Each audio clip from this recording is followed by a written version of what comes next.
na minha opinião, essa resposta completa seria uma antecipação indevida de tese.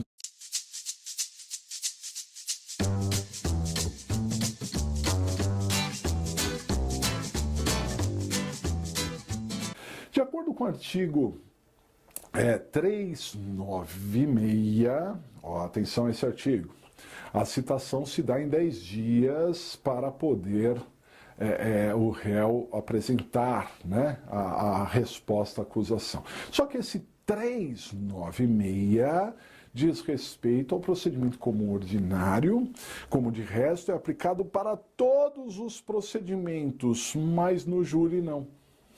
Todos os procedimentos, mas no júri não, porque no júri tem uma regra específica que está no artigo 406 do CPP.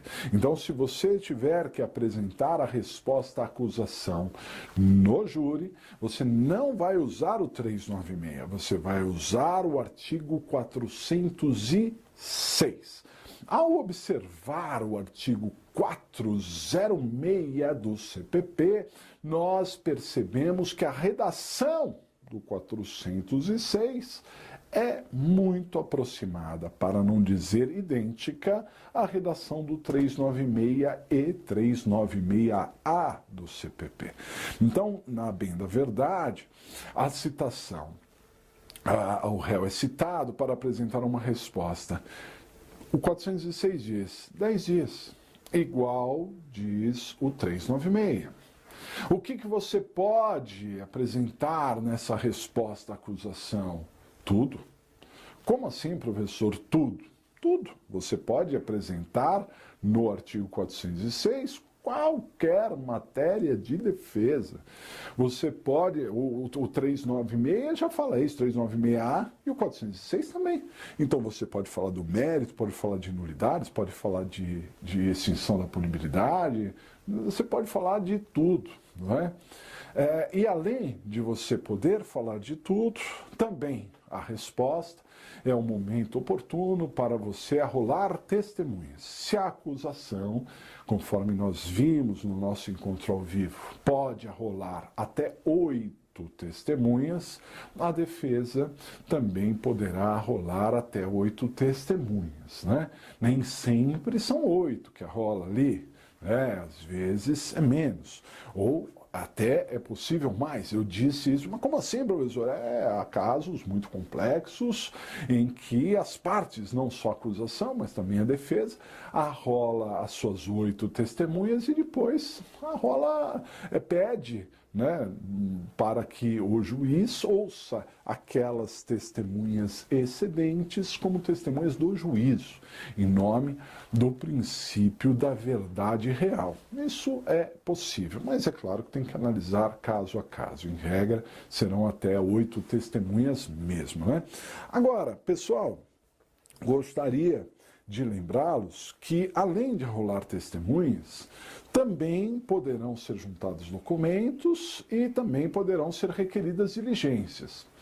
Juntar documentos, de acordo com as regras do CPP, podem ser, na verdade, juntados a qualquer tempo, né? Um documento pode ser juntado a qualquer tempo nos autos, né? Menos nos 3 dias que antecedem o julgamento no plenário do júri, mas de resto, documentos poderão ser juntados a qualquer momento, né? Mas por uma questão ética, por uma questão própria ali de andamento e celeridade processual também, o ideal é que, se você tiver documentos já em mãos, no momento da resposta o junte, né?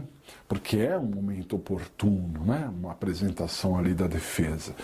E o requerimento de diligências também, teoricamente, a qualquer momento pode ser feito, até em homenagem, né, ao princípio o princípio da verdade real, mas, e da ampla defesa também, mas a lei diz, requer a diligência. Então, às vezes, alguns ofícios podem ser requeridos, diligências, perícias.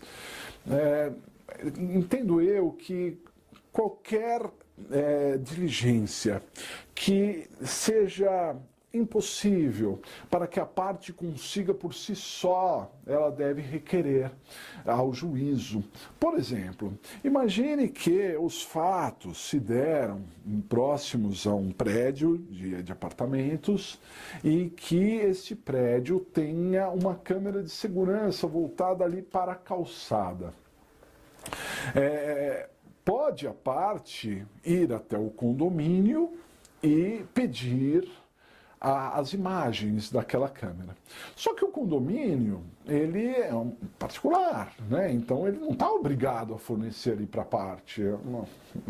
Como é que você vai requerer? Isso é nosso, não vou te entregar.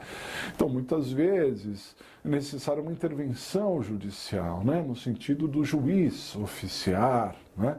Para que fosse entregue essas cópias ou alguma coisa assim, tá certo? Um exemplo apenas do que poderia ser feito em termos de diligências, né? Bom, embora a lei diga que na resposta pode ser alegado de tudo, na prática, né, dificilmente se alega de tudo. Por quê?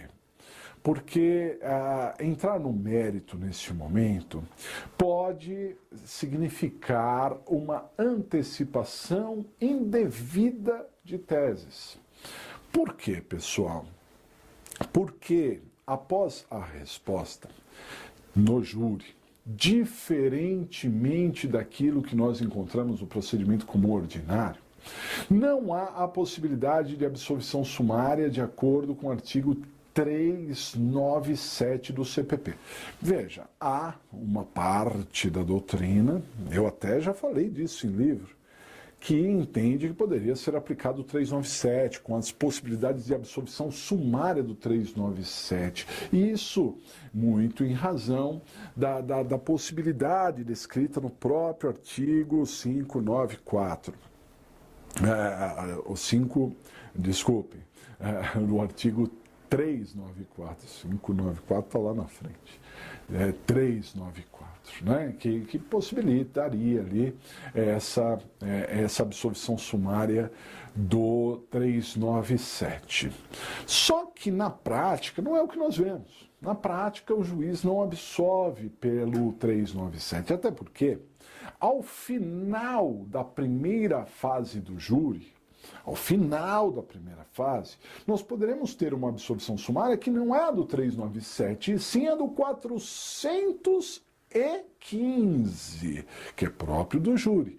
Então, por que, pergunto eu, por que o juiz absolveria sumariamente nos termos do 397 se ele tem um momento oportuno ali para absolver de acordo com 415? Ah, professor, mas peraí, é diferente, os requisitos do 415 são diferentes do 397. Eu diria que o 415 é mais completo que o 397. Tem mais elementos que o 397. Ah, mas o 415 não tem extinção da punibilidade, inciso 4º do 397. Mas peraí, extinção da punibilidade pode ser a qualquer tempo, de acordo com o 107 do Código Penal.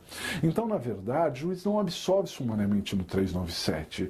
Ele vai receber a resposta, vai mandar para o Ministério Público, que terá o prazo de 5 dias, para apresentar uma espécie de réplica ali. E depois ele vai marcar audiência de instrução, debate e julgamento. Então perceba que se o réu ele apresentar uma resposta completa, dizendo que é inocente por isso, por aquilo, e mostrando provas, etc., vai para o MP. Depois o MP vai para a audiência, e na audiência o promotor já vai saber completamente quais são todas as teses do advogado e certamente vai trabalhar para desconstruí-las na instrução, né? E, ao final, então, né, o que vai fazer o advogado?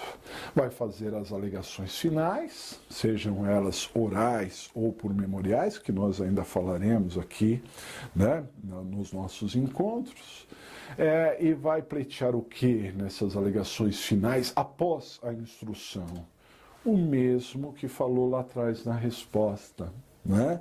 Então, a boa técnica, ao meu ver, hein, salvo o melhor juízo. Se você tem uma opinião contrária aí, até pela sua vivência ou pelos professores que já passaram por você, mas se você tiver uma opinião contrária, diga, por favor. É sempre importante para contribuir aí, né, para todos nós aprendemos aqui.